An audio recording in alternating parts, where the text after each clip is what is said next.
جنید علی، U P India.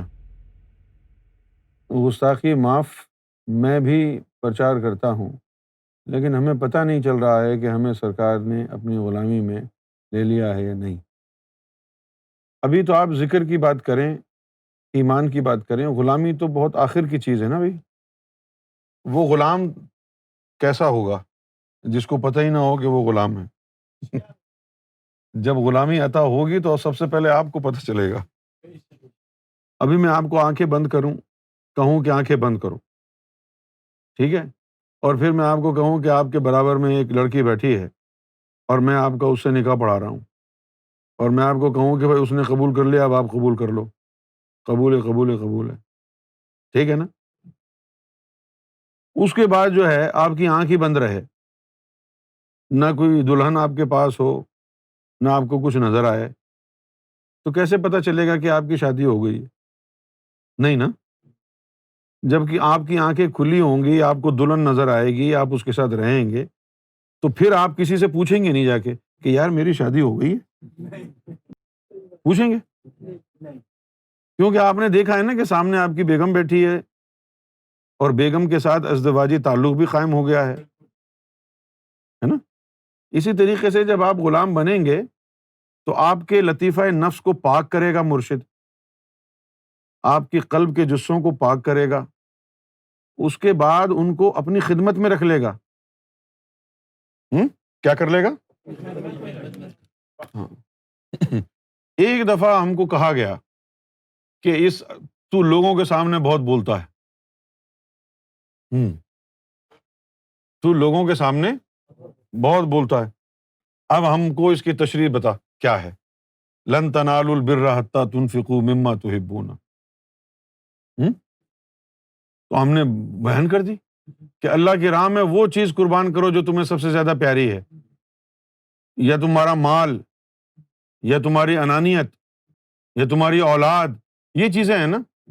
اس نے کہا نہیں نہیں، وہ جو پاک صاف ہو گئے ہیں اگر ان کے اوپر یہ آیت رکھیں تو وہ کیا قربان کریں گے؟ میں نے کہا جی اس کی تفسیر تو مجھے نہیں معلوم۔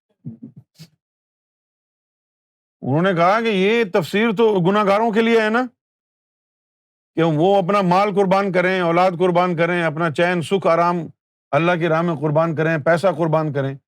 یہ تو عام لوگوں کے لیے ہے نا تفسیر، خاص لوگ ولیوں کے لیے، فقیروں کے لیے کیا تفسیر ہوگی؟ تو اس نے یہی کہا پھر کہ فقیروں کی تفسیر یہ ہوگی کہ یہ جو تیرے قلب کے روح کے جسے نکلے ہیں یہ قربان کر دے، یہ مرشد کو دے دے۔ اچھا، اب ان کے قربان کرنے سے تجھ پر کیا فرق پڑے گا؟ جب تو نماز پڑھے گا تو حاضری قلب والی نماز اوپر جاتی ہے نا، تو نماز کے اندر خشوع خضوع آئے گا، اللہ کی محبت آئے گی، جذبات آئیں گے قلب کی وجہ سے۔ نفس کی وجہ سے کھانے تجھے اچھے لگتے ہیں، کپڑا پہننا اچھا لگتا ہے، لوگوں سے میل جول اچھا لگتا ہے، باہر کے سیر سپاٹے کرنا تجھے اچھا لگتا ہے، نفس کے جسے بھی دے دیے مرشد کو تو دنیا کی اب کوئی چیز اچھی نہیں لگے گی، نفس کی وجہ سے اچھی لگتی تھی نا، اور قلب کے جسے بھی دے دیے، اب تو نماز میں بغیر کیف اور سرور کے کھڑا ہوا ہے، روح کے جسے بھی دے دیے تو اللہ کے لیے جو عشق کے جذبات آتے ہیں اب وہ بھی نہیں آ رہے، یہ قربانی بڑی ہو گئی نا۔ اس نے یہی قربانی عاشقوں سے مانگنی ہوتی ہے، لن تنالوا البر حتى تنفقوا مما تحبون۔ مومنوں کے لیے اس کی تشریح کچھ اور ہے، ولیوں کے لیے کچھ اور ہے، فقیروں کے لیے کچھ اور ہے۔ فقیروں کے لیے کیا ہے؟ فقیر جو سلطان بن جاتا ہے، سلطان الفقراء جو بن گیا، اس کو کہتا ہے لن تنالوا البر حتى تنفقوا مما تحبون، تو جی وہ کیا قربان کرے؟ وہ طفل نوری کی جو طاقت ہے وہ طاقت اللہ کو واپس کر دے۔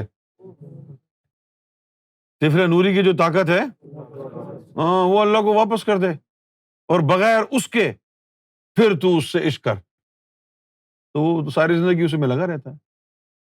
اس لیے ایک امتحان ایسا بھی ہوتا ہے جس کے اندر یہ سارے کے سارے سلطان ناکام ہو جاتے ہیں۔ بھئی یہ طفل نوری واپس کر دیا تو پھر کیا اور رہ گیا تیرے پاس؟ ابھی تیرے پاس کینیڈا کا پاسپورٹ ہے نا، اسی کے بلبوتے پہ تو لندن آتا ہے نا بار بار. اگر وہ کہیں کہ یہ جی جمع کرا دو پاکستانی پاسپورٹ لے لو تو پھر تو وہیں پاکستان میں بیٹھا رہے گا. پاکستان میں بیٹھا رہے گا نا. طفل نوری کی وجہ سے تو تجھے اللہ کا بار بار دیدار ہوتا ہے. اگر اس کی طاقت تو نے اللہ کو قربان کر دی تو پھر تو بیٹھا رہنا بغیر دیدار کے. اس لیے پھر جو اس قربانی میں اپنی اس طاقت کو اللہ کی بارگاہ میں دے دیں اور اس کے دیدار سے محروم اپنے آپ کو کر لیں تو اللہ تعالیٰ جو ہے پھر ان کو اس سے زیادہ عشق کرتا ہے جو دیدار والوں کو دیا تھا. جو دیدار والوں کو لیے دیا تھا. اب ہمارے پاس بہت سے لوگ آ کے کہتے ہیں جیسے کہ ہم کو کشف دے دو. تو ہم نے کہا کہ ہمارا تو کشف کا لائن ہی نہیں ہے, نہ ہم خود کشف پسند کرتے ہیں. اب وہ الگ بات ہے کہ خود ہی آنکھوں میں آ جائیں مناظر, لوگوں کی نیتیں سامنے آ جائیں, لوگوں کا ماضی سامنے آ جائے, وہ تو الگ ہے نا. وہ تو ہم نے خود تو نہیں کیا نا, اپنی مرضی سے تو نہیں کرتے. کیوں نہیں کرتے؟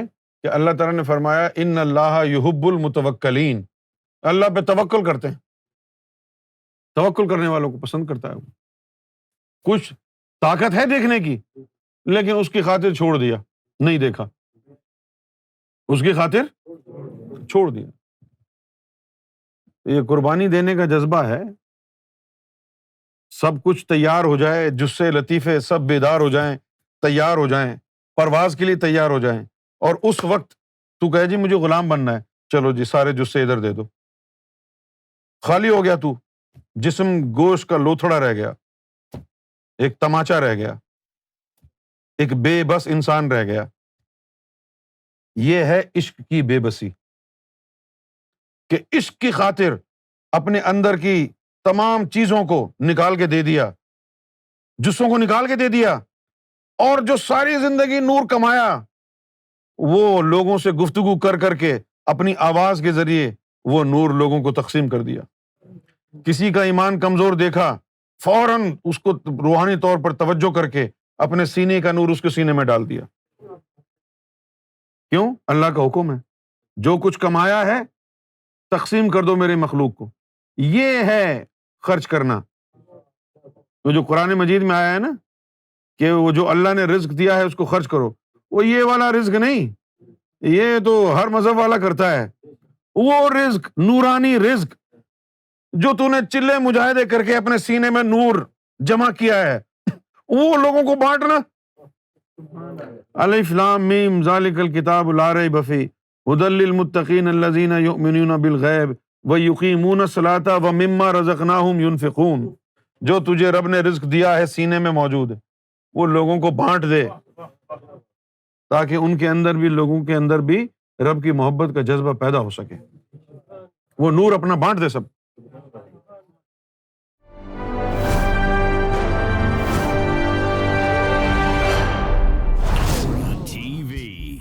Bringing light, love, and peace in your life.